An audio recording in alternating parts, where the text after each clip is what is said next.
देवेंद्र फडणवीस यांचं अखेर सत्य आलं बाहेर। देवेंद्र फडणवीस यांना सर्वात मोठा दणका। उद्धव ठाकरेंना नडणं त्यांना पडलंय महागात। मित्रांनो, महाराष्ट्रात उद्धव ठाकरेंना हरवणं माझ्या आयुष्यात जमणार नाही। नेमकं काय घडलंय? महाराष्ट्रामध्ये गेल्या 2019च्या निवडणुकीनंतर उद्धव ठाकरेंना आता महाराष्ट्रामध्ये बऱ्यापैकी कव्हरेज मिळत आहे। उद्धव ठाकरेंच्या 48 आमदारांना बंडखोर उमेदवार उभे करून पाडण्यात यश फडणवीस यांना मिळालं असेल तरी सुद्धा आता मात्र उद्धव ठाकरेंची शिवसेना फोडून भाजपला असं वाटलं होतं की संपूर्ण राज्य काबीज करता येईल, शिवसेना संपवता येईल, शिंदेंना आता शिवसेना देऊन संपूर्ण महाराष्ट्रात त्यांच्यावर देखील कब्जा करता येईल। परंतु झालं उलटच।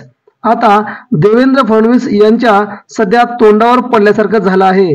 उद्धव ठाकरे सध्या महाराष्ट्रामध्ये अजित पवार, देवेंद्र फडणवीस आणि मुख्यमंत्री एकनाथ शिंदे यांच्यापेक्षा सरस होऊ लागले आहेत।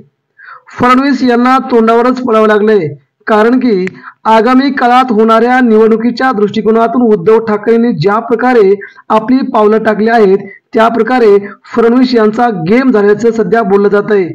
फडणवीस यांनी देखील मान्य केलंय की आता महाराष्ट्रात उद्धव ठाकरे यांची साथ घेतल्याशिवाय आता आपल्याला महाराष्ट्र जिंकणं खूप अवघड होऊन बसलंय।